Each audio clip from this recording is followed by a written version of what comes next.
में मेरे प्रिय भाई और बहनों, आप सबों को जय यीशु। आज हम पवित्र आत्मा का फल सौम्यता या नम्रता के बारे में सीखने जा रहे हैं। अक्सर लोग पूछते हैं, एक सौम्य व्यक्तित्व कौन है? Who is a gentleman? बताया जाता है जो दूसरों को सबसे कम परेशानी देने वाला व्यक्ति को भी एक जेंटलमैन कहा जाता है। सौम्यता का असली अर्थ क्या है, बाइबल में इसके बारे में क्या बताया गया है, उसको आज हम सीखेंगे। बाइबल में सौम्यता के लिए जो यूनानी शब्द का उपयोग हुआ है, गलातियों के नाम पत्र अध्याय 5 के 22 में इस शब्द को हम पाते हैं, प्राउतस। प्राउतस का मतलब क्या है? प्राउतस का मतलब यह है कि अपनी ताकत को एक नम्रता पूर्वक मुद्रा में समर्पित करना। प्रिय भाई और बहनों, नम्रता शब्द का अर्थ केवल मृदुता, नरमी या तो कोमलता नहीं है। नम्रता या सौम्यता का अर्थ उससे बढ़कर हम अपने आप को परमेश्वर के सामने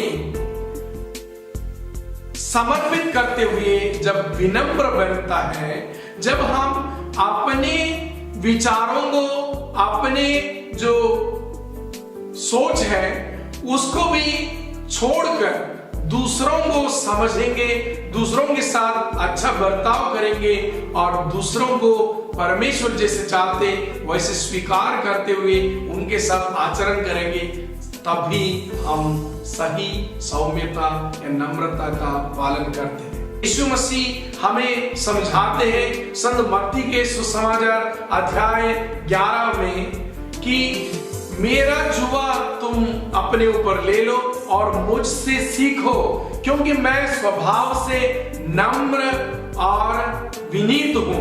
इसी तरह तुम अपनी आत्मा में शांति पाओगे। इसी तरह तुम अपनी आत्मा में शांति पाओगे। तो हमारे आत्मा में शांति होना है। जो सौम्य व्यक्तित्व है उनकी आत्मा में शांति बना रहता है, वो एक पीसफुल व्यक्ति बनता है। उसका जीवन देखने से भी हम देख सकते हैं, जितना भी हड़बड़ी करने से भी उसका जीवन में एक शांति बनाए रहता है। ऐसे लोगों को हम देखने से हमको पता चलता है उनके आसपास एक शांति छाया रहता है। प्रिय भाई और बहनों, स्वभाव से नम्र और विनीत रहना है। इसलिए हमें ये बताते हैं कि तुम नम्र बनो।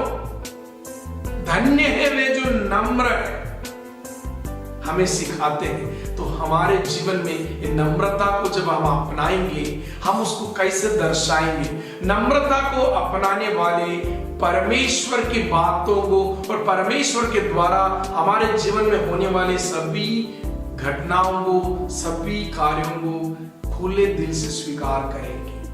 कभी कभी हमारे मानवीय सोच में कुछ कुछ चीजें हमारे लिए पक्का है, इसमें कोई शंका नहीं, यही सच है, यही पूरा ठीक है, ऐसा सोचते समय भी उसके विरुद्ध हमारे जीवन में कार्य आगे बढ़ सकता है। तो हमें क्या करना पड़ेगा? परमेश्वर की इच्छा के सामने, परमेश्वर के जो रहस्य के सामने हमें अपने आप को समर्पित करना पड़ेगा। ये आसान चीज नहीं है। अपने आप को सरेंडर करना, अपने आप को समर्पित करना, जब हम मानवीय सोच से सब कुछ मेरे तर्क और मेरे विचार, मेरा सोच सच है मानते हैं, तभी भी मुझे परमेश्वर की इच्छा को स्वीकार करना पड़ेगा।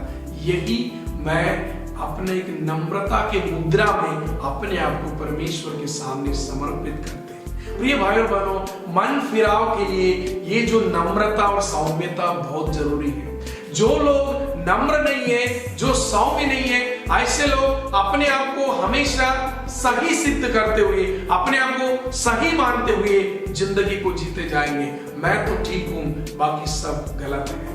मैं तो ठीक हूं, परमेश्वर क्या चाहते उसके बारे में मेरे को कोई चिंता नहीं। ऐसे लोग मन फिराव नहीं करेंगे, भले उनके जीवन में बाहरी रूप से हम देख सकते हैं वो विश्वास का पालन करता है, लेकिन आंतरिक रूप से जब तक वो नम्र और सौम्य नहीं बनेंगे वो परमेश्वर के सामने निर्दोष नहीं पाए जाएंगे।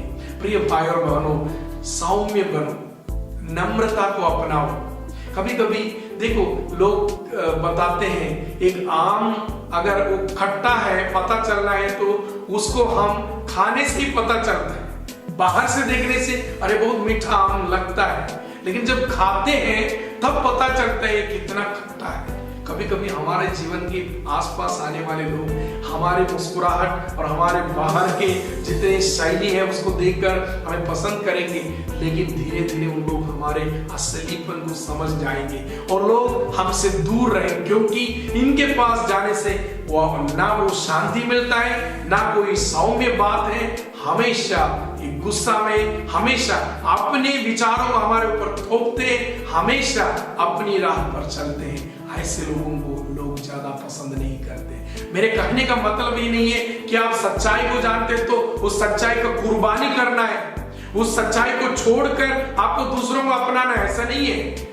पवित्र बाइबल का जो सच्चाई है, जिंदगी का जो सच्चाई परमेश्वर में सिखाता है वो हमेशा के लिए सच्चाई बने रहेंगे। लेकिन जब आप नम्र बनेंगे, जब आप दूसरों के बात के लिए भी थोड़ा स्थान देंगे, जब आप परमेश्वर की इच्छा को स्वीकार करेंगे और आप अपने आप को समर्पित करेंगे, तब जाके आप एक सौम्य और नम्र व्यक्ति बनेंगे। प्रिय भाई और बहनों, पवित्र आत्मा ही इस भाव को, इस फल को हमारे जीवन में जगा सकता है। आइए हम प्रार्थना करें। सर्वशक्तिमान, जीवंत, अनुग्रहकारी, करुणामय परमेश्वर, आदि और अंत तू ही है। तू ही सबका सृजन करने वाला है, तू ही सबको संभालने वाला है, तू ही सभी का उद्धार देने वाला है। परमेश्वर पिता, हमारे हृदय और हमारे जीवन को नम्र और सौम्य बनाइए। आपके बेटे यीशु ने हमें कहा, मुझसे सीखो, मैं स्वभाव से नम्र और विनीत हूं। प्रभु जी, हम यीशु मसीह से सीखने के लिए कभी कभी फेल हो जाते हैं। हम उनके जीवन से अंदरूनी रहस्य की बातों को सीखने में हम समर्थ नहीं हो जाते, लेकिन आपकी पवित्र आत्मा की शक्ति से हमें आशीषित करिए, ताकि आपके बेटे यीशु जैसे हम भी हमेशा नम्र और विनीत बने रहें। प्रभु जी, आपकी इच्छाओं को स्वीकार कर सके और आप जो हमारे जीवन में जो भी आप चाहते उसे हम पूर्ण दिल से स्वीकार करने पाए और दूसरों के साथ भी प्रभु प्रेम पूर्ण, नम्रता पूर्ण व्यवहार करने पाए। धन्यवाद देते प्रार्थना सुनने के लिए और प्रार्थना मांगते हैं जीवित उद्धार करता हमारे प्रभु यीशु नाजरी के नाम से सुन और बड़ी दया से कबूल कर। आमीन।